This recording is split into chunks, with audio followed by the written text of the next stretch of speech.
और अब बात अग्निपथ योजना की, जिसे लोकसभा चुनाव में विपक्ष ने पूरे जोर शोर से उठाया और मोदी सरकार बनने के बाद उसके दलों ने भी अग्निपथ स्कीम में बदलाव की मांग की थी। बीजेपी ने भी अपने घोषणा पत्र में अग्निपथ योजना की समीक्षा करने का वादा किया था और अब खबर है कि सरकार भी इस स्कीम का रिव्यू करने और इसमें कुछ बड़े बदलाव करने के लिए तैयार हो गई। इसके लिए सरकार ने 10 मंत्रालयों के सचिवों का एक पैनल बनाया था, जिसे इस स्कीम के युवाओं के लिए ज्यादा आकर्षक बनाने के सुझाव देने थे।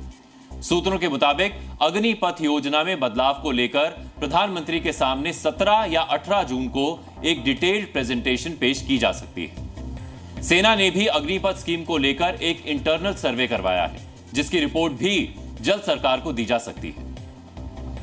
अब सबसे पहला सवाल तो यह है कि आखिर अग्निपथ योजना में बदलाव की जरूरत क्यों पड़ी। सूत्रों के मुताबिक सेना के इंटरनल सर्वे में इसकी 3 बड़ी वजह निकलकर सामने आई। पहली, अग्निपथ स्कीम के तहत भर्ती हुए सैनिकों में अपनी ड्यूटी के प्रति गंभीरता का अभाव देखा गया। इसकी वजह से आपसी सौहार्द और भाईचारे की कमी हुई। दूसरी, अग्निपथ स्कीम के तहत भर्ती हुए सैनिकों में से सिर्फ 1/4 को ही फुल सर्विस के लिए सिलेक्ट किया जाता है, जिससे सैनिकों में सहयोग के बजाय प्रतिस्पर्धा की भावना बढ़ी। और तीसरी, अग्निपथ स्कीम के तहत भर्ती हुए सैनिकों का ट्रेनिंग पीरियड भी 42 हफ्तों से घटाकर 24 हफ्ते कर दिया गया था। इससे सैनिकों की ट्रेनिंग कमजोर हो रही थी। अब इन्हीं कमियों को दूर करने के लिए अग्निपथ स्कीम में कुछ बदलावों पर विचार किया जा रहा है। वो बदलाव कौन से हो सकते हैं, वो भी आपको पता होने चाहिए। सूत्रों के मुताबिक अग्निपथ स्कीम में अभी कॉन्ट्रैक्ट की अवधि 4 साल है, जिसे बढ़ाकर 7 साल किया जा सकता है। अग्निपथ स्कीम में अभी 25% अग्निवीरों को ही परमानेंट किया जाता है। बदलाव करके 70% अग्निवीरों को परमानेंट करने का फैसला हो सकता है। अभी अग्निपथ स्कीम में 24 हफ्तों का ट्रेनिंग पीरियड होता है, जिसे बढ़ाकर पहले की तरह 42 हफ्ते किया जा सकता है। अगर कोई अग्निवीर जवान दिव्यांग हो जाता है तो उसे सिर्फ आर्थिक भुगतान मिलता है। इसमें बदलाव यह हो सकता है कि दिव्यांग होने पर आर्थिक भुगतान के साथ ही दूसरी नौकरी दी जाए।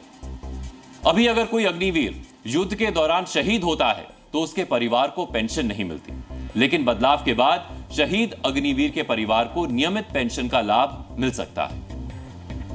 हालांकि अभी इन बदलावों को लेकर सरकार के पास कोई औपचारिक प्रस्ताव नहीं आया है और अभी भी सेना में इन बदलावों को लेकर रिव्यू का दौर जारी है, लेकिन इसको लेकर अब राजनीतिक बयानबाजियों का दौर शुरू हो चुका है।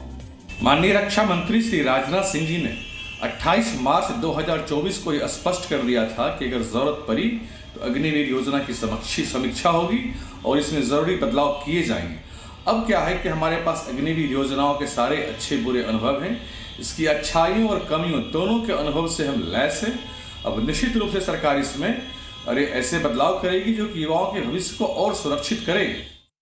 अग्निवीर जैसी समस्या कभी भी रिव्यू से समाधान नहीं हो सकता। आदरणीय नरेंद्र मोदी जी और एनडीए की सरकार स्पष्ट समझ ले, इस योजना को आपको रद्द करना होगा। सेना ठेके पर नहीं जा सकती। 4 साल बाद का अग्निवीर क्या करेगा, ये देखने वाली बात है, ये समझने वाली बात है, राजनीति से परे की बात है। अग्निवीर योजना से नौजवानों का भविष्य खराब हो रहा है, भविष्य अंधकारमय हो जाएगा। इस योजना को पूरी तरह समाप्त कर देना चाहिए। ये बात लगातार इंडिया गठबंधन दल के सभी नेता कह रहे हैं। हमारे नेता श्री तेजस्वी यादव जी ने भी कई बार कहा है कि इसलिए इस पे समीक्षा की कोई गुंजाइश नहीं है। समीक्षा क्या होना है, इसमें खामियां ही खामियां हैं। राजनीति एक तरफ है, लेकिन यह बात तो फैक्ट है कि मौजूदा अग्निपथ योजना में जो प्रावधान है वो युवाओं को अग्निवीर बनने के लिए उतना आकर्षित नहीं कर पाए जितना सरकार उम्मीद लगाए बैठी थी। इसीलिए अब इसे ज्यादा आकर्षक बनाने के लिए बदलावों की बात हो रही है।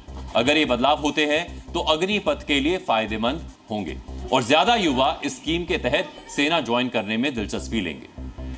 अभी की बात करें तो जून 2022 में लॉन्च हुई अग्निपथ योजना के तहत अब तक 20-20 हजार अग्निवीरों के 2 बैचेस की ट्रेनिंग पूरी हो चुकी है और उनकी पोस्टिंग प्रोसेस चल रही है।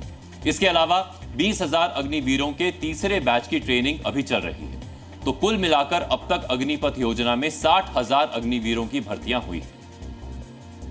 हालांकि अनुमान यह था कि अग्निपथ योजना के तहत हर साल भारतीय सेना में 50 से 60 हजार नए सैनिकों की भर्ती होगी, लेकिन ऐसा नहीं हुआ। सरकार और सेना को उम्मीद है कि अग्निपथ योजना में बदलाव के बाद युवाओं की दिलचस्पी अग्निवीर बनने में बढ़ेगी। Zee News.